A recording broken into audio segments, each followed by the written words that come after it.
Welcome back to my channel ma'am teaching speak and learn easily with me. আজকে আমি আবার এসে গেছি। প্রথমে আমি তোমাদের কাছে একটা অ্যাপোলজি চাইছি কি আমি ইন টাইম ভিডিও আপলোড করতে পারিনি আমার শরীর অসুস্থতার কারণে। আশা করি তোমরা আমার ভিডিওটা দেখবে, আর ভালো লাগলে লাইক অবশ্যই করবে, সাবস্ক্রাইব করবে। চলো শুরু করি। আমাদের চলছিল ডাইরেক্ট ইনডাইরেক্ট স্পিচ। আগের দিন আমি তোমাদের দেখিয়েছিলাম কিভাবে আমরা অ্যাসার্টিভ সেন্টেন্স আর ইন্টারোগেটিভ সেন্টেন্সে ডাইরেক্ট ইনডাইরেক্টে চেঞ্জ করব। আজকে আমি তোমাদের দেখাবো কিভাবে আমরা ইম্পারেটিভ সেন্টেন্স আর অপারেটিভ সেন্টেন্সে আমরা ডাইরেক্ট থেকে ইনডাইরেক্টে চেঞ্জ করব। আমরা যত রকমভাবে কথা বলি তার 5টা রকমের ভাব আছে: অ্যাসার্টিভ, ইন্টারোগেটিভ, ইম্পারেটিভ, অপারেটিভ আর এক্সক্লামেটরি। চলো আমরা দেখে নিই কিভাবে আমরা ইম্পারেটিভ সেন্টেন্সকে চেঞ্জ করব। ইম্পারেটিভ সেন্টেন্সটা কি? ইম্পারেটিভ সেন্টেন্স সেই ধরনের সেন্টেন্স যখন আমরা বাংলায় কাউকে কোনো কিছু অনুরোধ করি, আদেশ করি বা উপদেশ দিই বা কোনো সাজেশন দিই, এই ধরনের যখন কোনো সেন্টেন্স আমরা বাংলায় কথা বলি তখন তার ইংলিশটাকে আমরা ইম্পারেটিভ সেন্টেন্স বলি। ইম্পারেটিভ সেন্টেন্স আমরা জানি সবসময় ভার্ব দিয়ে শুরু হয়, আবার অনুমতির সময় লেট দিয়েও আমরা শুরু করি।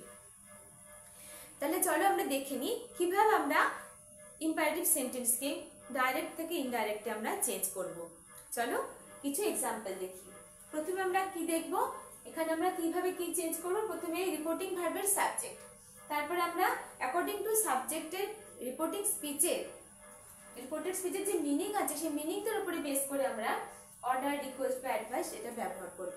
তারপর আমরা রিপোর্টিং ভার্বের অবজেক্টকে, ঠিক আছে, তারপরে টু নেগেটিভ সেন্টেন্সে নট টু, তারপর আমরা পার্সন বা ওয়ার্ড চেঞ্জ করব। ওয়ার্ড মানে today, that day, yesterday, previous day, next day, tomorrow, next day, এই ধরনের এগুলো ওয়ার্ডগুলো চেঞ্জ করব। চলো আমরা প্রথমে একটা সেন্টেন্স দেখে নিই। Doctor said to me, take milk regularly. Take milk regularly. Doctor said to me, take milk regularly. Doctor আমাদের কি করেন? ডক্টর আমাদের অ্যাডভাইস করেন। তাহলে এখানে আমরা কি লিখবো? অ্যাডভাইসড, ঠিক আছে। তাহলে প্রথমে কি লিখবো? রিপোর্টিং ভার্বের সাবজেক্টকে ডক্টর। ডক্টর সেড টুর জায়গায় আমরা কি লিখবো? অ্যাডভাইসড। ডক্টর অ্যাডভাইসড কাকে? রিপোর্টিং ভার্বের অবজেক্টকে মি। Doctor advised me. এবারে কি লিখবো? টেক আছে, এবার ইনভার্টেড কমা উঠিয়ে দিয়ে আমরা কি লিখবো? টু। যখন ভার্ব দিয়ে শুরু হয় তখন আমরা টু ব্যবহার করি। তাহলে চলো টু টেক মিল্ক রেগুলারলি, যা আছে সেই বসিয়ে দিলাম, ঠিক আছে। এবারে আর যদি কোনো পার্সন থাকতো বা ওয়ার্ড থাকতো তাহলে সেটাকে আমরা চেঞ্জ করতাম। যদি আমরা বলতাম এখানে যে টুডে, তাহলে দ্যাট ডে, যদি নাও বা তাহলে দেন, ঠিক আছে। সেসব কিছু ওয়ার্ড এখানে নেই। তাহলে আমরা কি লিখলাম? সাবজেক্ট রিপোর্টিং ভার্বের ডক্টর, তারপরে অ্যাডভাইসড, তারপরে অবজেক্ট মি, তারপরে টু, তারপরে ভার্ব, তারপরে অ্যাজ ইট ইজ যা আছে। Doctor advised me to take milk regularly. Okay, আর একটা সেন্টেন্স দেখো।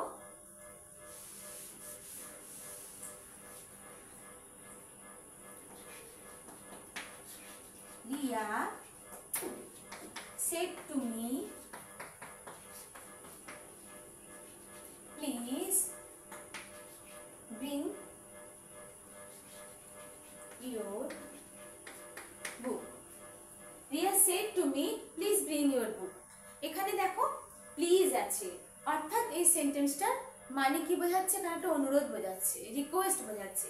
তাহলে রিয়া, প্রথমে সাবজেক্ট আছে রিয়া, সেড টুর জায়গায় কি লিখবো? রিকোয়েস্টেড। রিয়া রিকোয়েস্টেড, তারপরে অবজেক্ট কে আছে? মি। রিকা রিকোয়েস্টেড মি, তারপরে কি বসাবো? এটা positive sentence to. To verb, to bring, তারপর এবারে কি আছে? আবার percentage, to bring your. Your মানে মাই, এখানে ইয়োরটা কে? আমাকে বললো, মি আমি, ঠিক আছে। তাহলে কি হয়ে যাবে? Riya requested me to bring my book. Understood? কিভাবে করলাম? প্রথমে রিপোর্টিং ভার্বের সাবজেক্ট, তারপরে এখানে আছে রিকোয়েস্ট, অ্যাকর্ডিং টু সেন্টেন্সের মানে রিকোয়েস্ট কাকে করলো?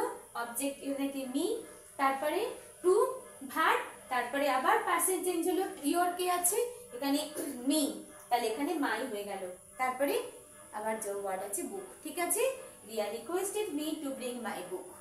ওকে, এবারে চলো আমরা দেখে নেব লেট দিয়ে পারমিশনের ক্ষেত্রে আমরা কিভাবে কি করব, কি ব্যবহার করব, ঠিক আছে।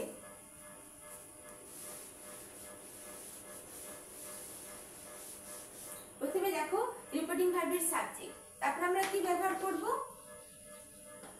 সেড দ্যাট, তারপর আমরা কি ব্যবহার করব, তারপর আমরা ব্যবহার করব পার্সেন্ট, তারপরে 4 নম্বরে কি ব্যবহার করব, might be allowed to, তারপরে কি ব্যবহার করব, পার্সেন্ট, তারপরে যদি ওয়ার্ড থাকে, ঠিক আছে।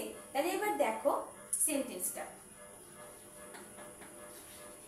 Riya said to her teacher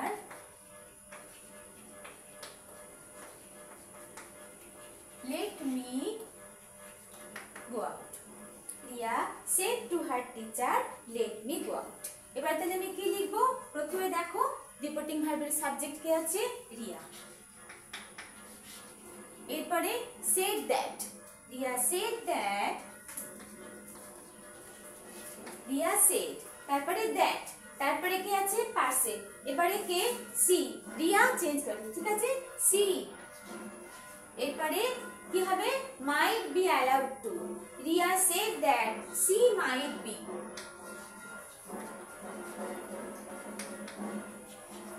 allowed to go out, Riya said that she might be allowed to go out। Understood? তাহলে কিভাবে আমরা লেট দিয়ে ব্যবহার করলাম সেটা বুঝতে পারলে, আগে দেখালাম আমরা কিভাবে ভার্ব দিয়ে ব্যবহার করেছি, সেখানে টু ব্যবহার করেছি, এখানে দেখো Riya said that she might be allowed to go out। Okay, next চলো এবার আমরা দেখব, আশা করি তোমরা বুঝতে পারছো। এবার আমরা দেখব কি সেন্টেন্স, এবার আমরা দেখব অপটেটিভ সেন্টেন্স। অপটেটিভ সেন্টেন্স আমরা কি ব্যবহার করব,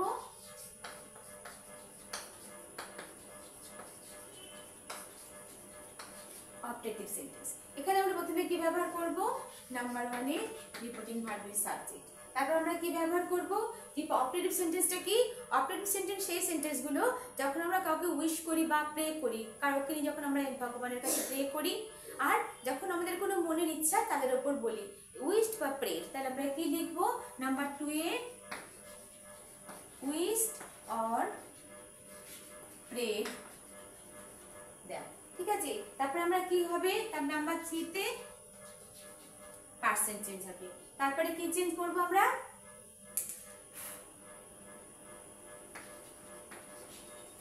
মাইন্ড, তারপর আমরা কি চেঞ্জ করব, পার্সেন্ট আর ওয়ার্ড, ঠিক আছে। তাহলে চলো এবার দেখে নিই সেন্টেন্সটা আমরা কিভাবে লিখব, ঠিক আছে।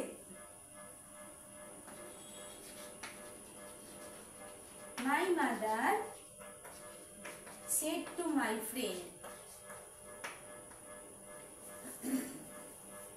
said to my mother said to Rima, you may be a good girl, you may be a good girl। তাহলে এবার কি লিখবো, my mother, এখানে কি আছে সাবজেক্ট, কে আছে my mother, my mother, এবারে কি লিখবো, said এর জায়গায় my mother wished, my mother wished, কাকে মা করলো, উইশ করলো আমার বন্ধুকে বা রিমাকে, এখানে যাকে হোক সেটা তুমি এখানে কি পার্সেন্ট কে আছে, my mother wished রিমা বা wished her, কি আছে you may be a good girl, এখানে কি লিখবো, এবারে my mother, you might be a good girl, you may be a good girl, my mother wished her she might be a good girl। এখানে দেখো কি লিখলাম, my mother, প্রথমে reporting ভার্বের সাবজেক্ট কে my mother, তারপরে wished, wished. এবারে কি পার্সনকে রিমা, হার। মাই mother wished হার, হার এখানে কেন, রিমা গার্ল, ঠিক আছে। এরপরে কি হবে, মাইট, ইউকে মে এখানে past participle, may might, you might be a good girl. My mother wished her she might be a good girl. Understood? তাহলে আমরা বুঝলাম আমরা কিভাবে অপারেটিভ সেন্টেন্স, ইম্পারেটিভ সেন্টেন্স এখানে আমরা লেট দিয়ে কিভাবে ব্যবহার করব, ইম্পারেটিভ সেন্টেন্সে ভার্ব দিয়ে কিভাবে ব্যবহার করব, আর অপারেটিভ সেন্টেন্সে আমরা কিভাবে ওয়ান বাই ওয়ান এই যে আমাদের প্রসেসগুলো আছে এগুলোকে ঠিক যদি আমরা ঠিক মতো ব্যবহার করতে পারি, আমাদের তিনটা জিনিস এখানে চেঞ্জ হয়। একটা পার্সন চেঞ্জ হয়, একটা কে চেঞ্জ হয়, একটা এখানে ভার্বের চেঞ্জ হয়, আর একটা ওয়ার্ডের চেঞ্জ হয়। এই তিনটে চেঞ্জ যদি আমরা ঠিক মতো করতে পারি তাহলে আমাদের ডিরেক্ট নারেশন চেঞ্জে ডিরেক্ট থেকে ইনডাইরেক্টে যে কোনো রকম কোনো প্রবলেম হবে না। শুধু একটু প্র্যাকটিস করতে হয়, এগুলো প্র্যাকটিস না করলে আমরাও ভুলে যাই। তাই রেগুলার যদি প্র্যাকটিস করো তোমরা, কোনো অসুবিধে নেই ডাইরেক্ট থেকে ইনডাইরেক্ট স্পিচে চেঞ্জ করার জন্য। আশা করি তোমাদের এই ভিডিওটা ভালো লেগেছে। যদি ভালো লেগে থাকে তাহলে তোমরা লাইক করো আর কমেন্ট করতে ভুলো না। Tata bye.